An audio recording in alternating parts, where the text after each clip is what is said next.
Hi guys, Bruce here. Well, for us it's going to be one of our warmest days of the year. It's going to go to 31 Celsius, which is over 90 degrees Fahrenheit. And for us frozen Canucks, that's pretty warm. Pretty cold, pretty warm. And pretty weird that on the hottest day of the year, I'm not kidding you, that's exactly what it's going to be. We got about a 10-year-old Craftsman 9 horsepower 27-inch big heavy snowblower come in, and this is how this owner is. He wants it to run good in the winter, and for us that's only 3 months away, right? And he'll be using it in 3 months. So I'm just gonna, he says it's surging so badly that he had to bring it in. Okay, so enough yakking, let's just see how badly it's surging. It should start. Oh, a little prime.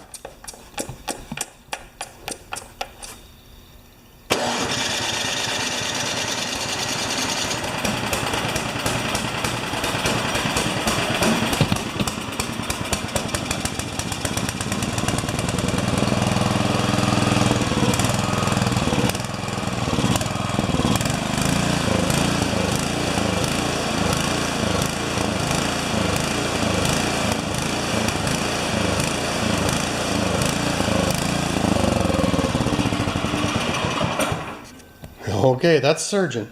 So I'm going to take the cover off the carburetor and we will start it up again just to show you how that throttle is flying.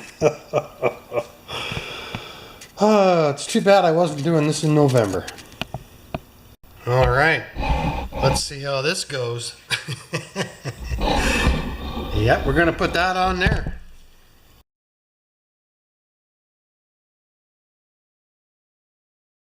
Now that it's on the lift, my life is going to be a lot easier. Okay, normally it's 48 pumps with not too much weight. Ooh.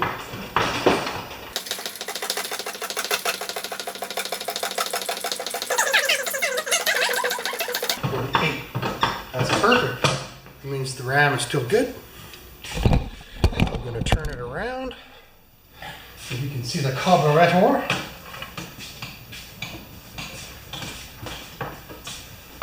Well, at least it's nice and high for all of us. Okay, let's get this cover off of here. They're 1/4 inchers. I'm going to use my ratchet wrenches. I'm going to start using my new tools, eh? Whoop. Anymore, I'll use a 1/4 inch nut driver. Or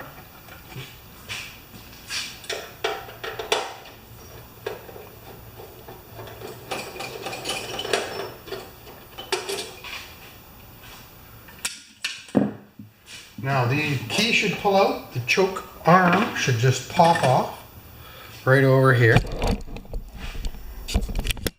Maybe you can see that from here.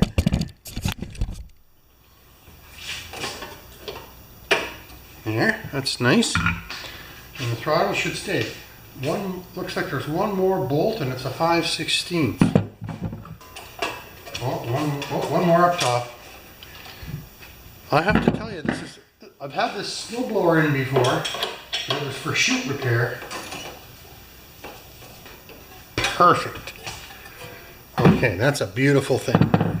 Okay, so we're just going to start this engine up quickly. You can get a look at the surging involved. Shouldn't need a choke now.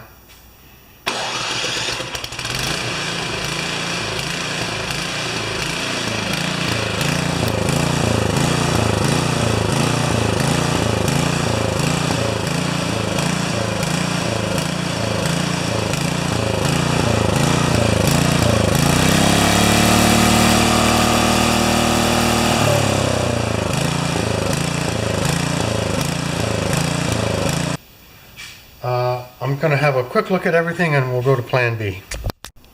So my instincts tell me to remove this right there, that I call it an idle circuit, and then maybe the bowl and the bowl nut, and just clean those out and see if it gets rid of the surging.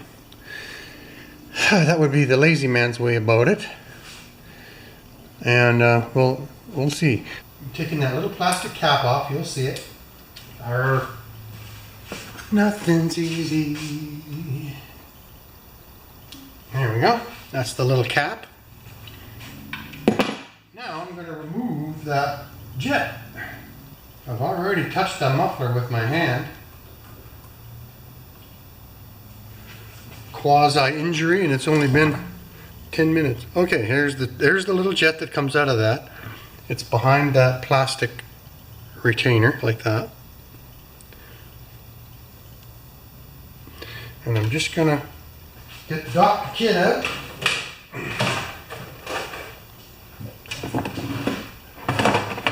And check this.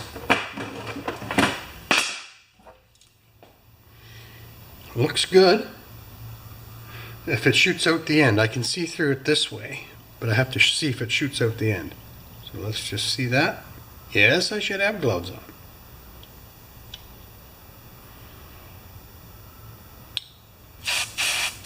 Not that much. Okay. We get our little poker runners. You've seen these. Matchstick wire off a wire brush.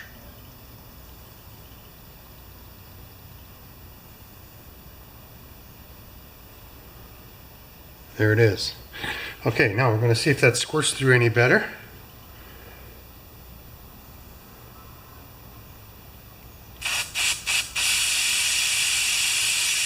Not really. Now, at the same time, I'm going to take the bowl off. Get a rag.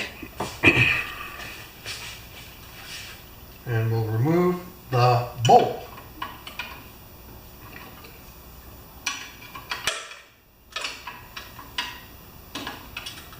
You watching? A little bit of a drippage there.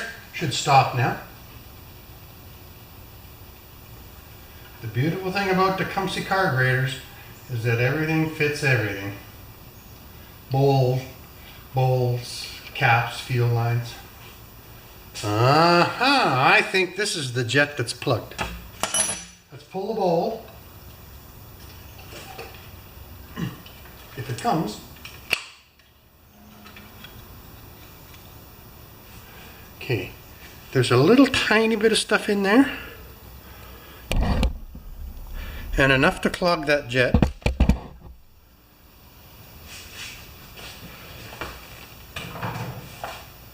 So we'll clean that.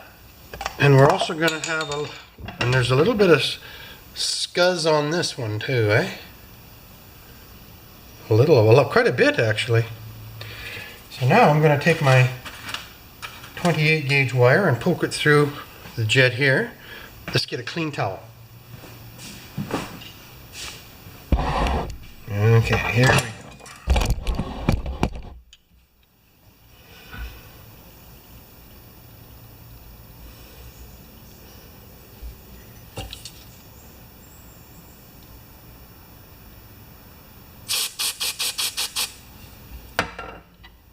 Probably nothing.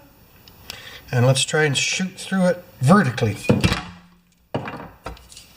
Like 90 degrees.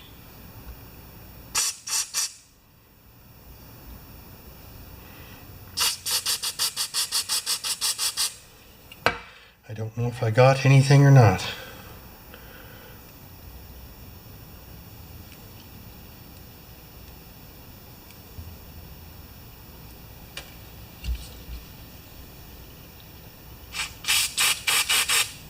Much better. I bet you this was the clog right here.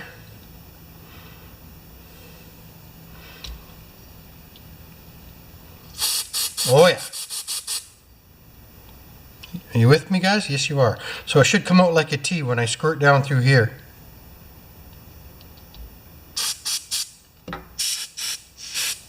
That's beautiful. Textbook. Okay, wash hands. Okay, let's get this back together. Oh, there, I dropped something for a chain. And it always goes way back. I better give that another spray.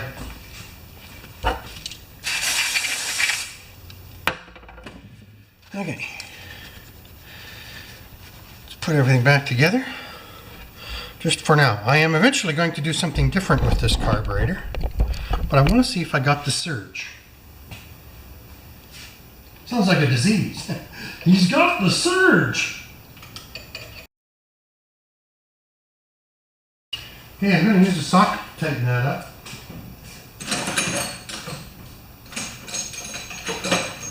Half-inch and a half-inch 12-point, just because it's a little bit easier.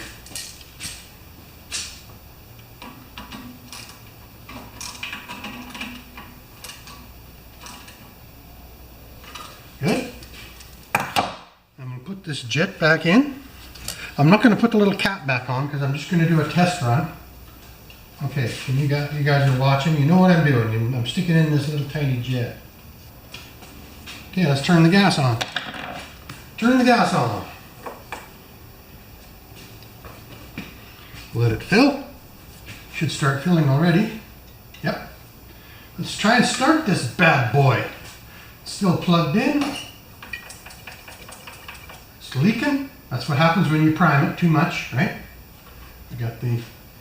It should just fire up, and I bet you there's no more surge. Where's the button?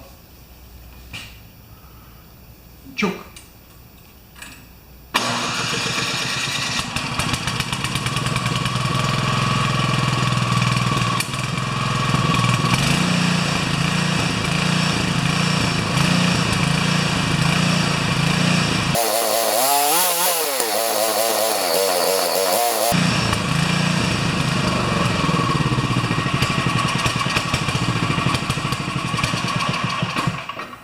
Okay, still surges, but not as bad. So that takes us to plan B. Really, honest to gosh. We're going to take the carburetor out and put it into my, what do you call it? Ultrasonic cleaner. My first use of the ultrasonic cleaner. Cool. So to get this off, I won't bore you with it. It's really simple. Fuel line, and look at that. That fuel line has been off right there. That fuel line's been off already, so someone's been poking around in here. And 2 torques to get it off with the throttle from the governor. All very simple. That's all. So I'll have it off in 2 minutes. You don't have to watch. Okay, we're almost there. The last screw. 2 screws and the primer bulb and the fuel line is all it is. There. And then it's just a Z bend on the end of the throttle. There. Isn't that something?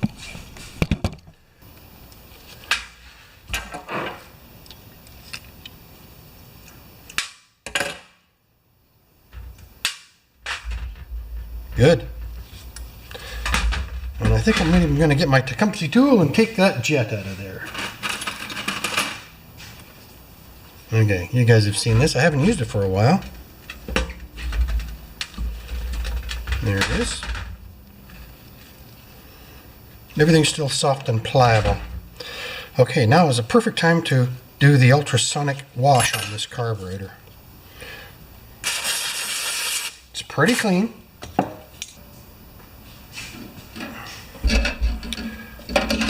Go to the house and get 2 liters of water. Okay, seeing as there's 2 liters of water in there, 1 liter is 1,000, and 20% of that is 200, so 400 would be 20% mix.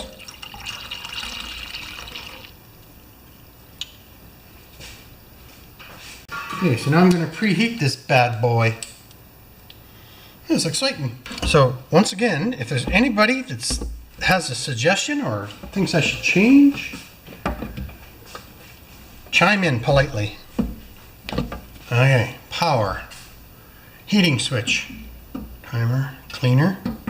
Oh, turn it on. I guess you guys should watch this. Okay, we want to clean to heater, heating. And we want to time, I would think 30 minutes will be lots. We're 38 degrees Celsius, and I want to heat it up to whatever it says. Well, you guys can't see that. It's flickering. That's interesting. Highest, 60, 50, 55, 60. Timer, 30 minutes. We're ready to go. I just have to wait for it to heat up. Okay, we're on. 29 minutes left. 59 degrees.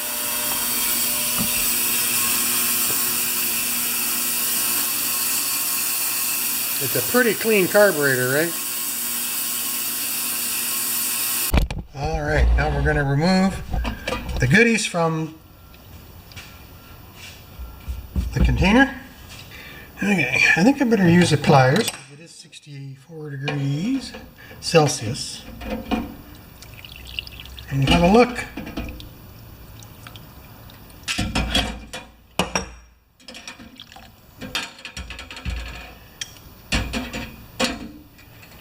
Okay, let's have a look here. First time. So the one that I was really questioning was the brass bolt, and there was green fuzz along this side. And also this hole in the side, there's always a small angled hole in Tecumseh bowls, carbs, and that was the hole I thought may have been the culprit. I guess we should dump these in some water, but yeah, I guess so.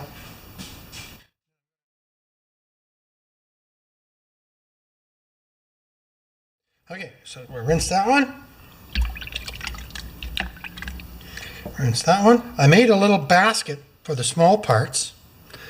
I thought that was pretty clever. And then the carb. And we'll put this back in. That was fun. And you know, look at this. Now, because the carb was relatively clean when we started, it looks really, really good. So now I'm just going to rinse it a little bit more, and we're going to shoot some air through it. The one I'm interested in most is this side one. The idle circuit. Oh yeah, they're clean, all three of them. Now, this is the other one that can cause us issues.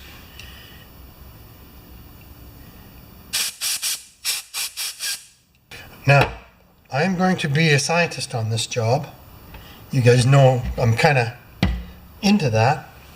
I'm going to reconstruct this carburetor without using my mini drill bits on this jet and on this jet. And if it still surges, then I'm going to drill out these jets like not even 4 or 5%. Okay?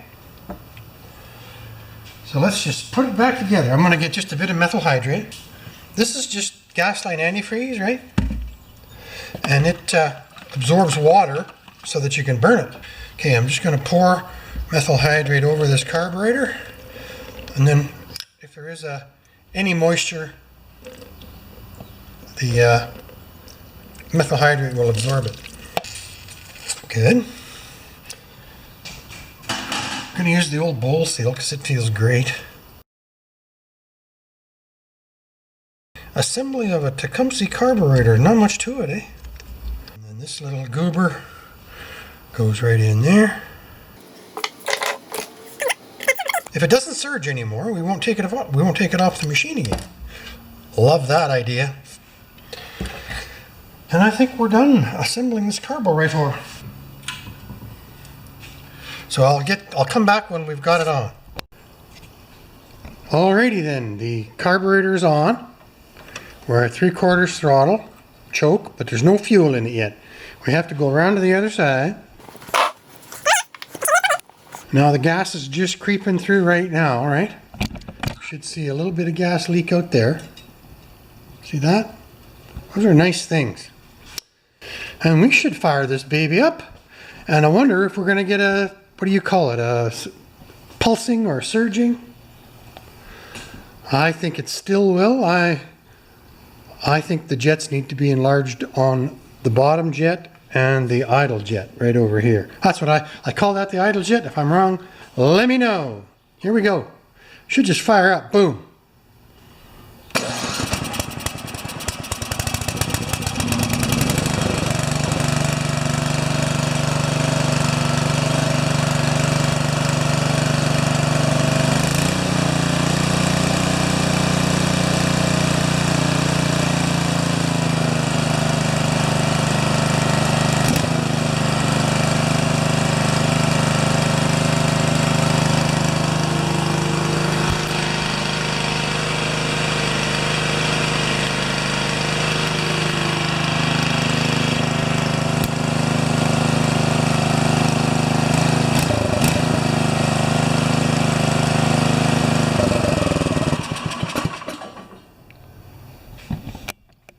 I'm stunned. 30 minutes in my brand new little ultrasonic cleaner and no more surging. I thought I was gonna have to take those little jets out, use my little mini drill bits, and take them from a 75 to a 76 or something like that. I don't even know what those measurements are on those drill bits, but that's what they say. So kudos to the brand new ultrasonic cleaner. I am stunned. Let's just start this snowblower up one more time to prove that it wasn't anything else but a dirty carburetor. Stunned. 3/4 throttle. Won't even need a choke now.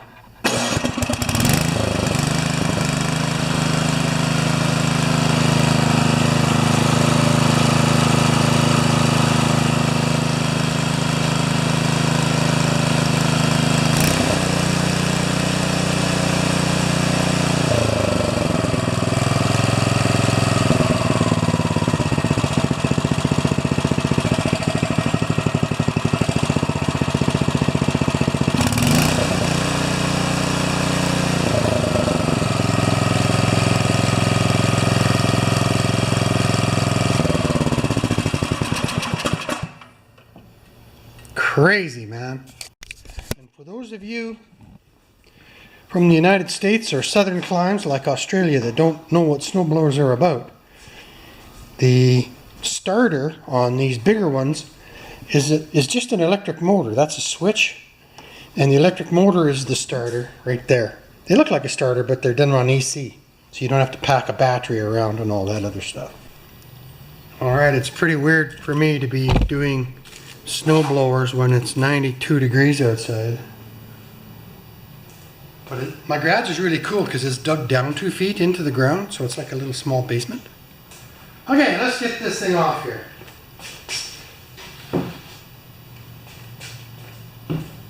Start her up.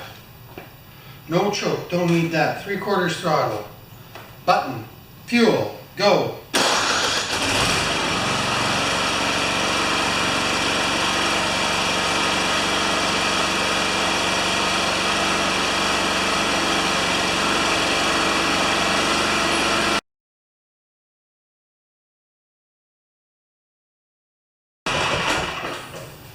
That's a heavy one. Thanks for watching this one, guys. Total success. So, I was going to drill out those holes in the jets, and I didn't have to. I just used the ultrasonic cleaner. Thanks, man.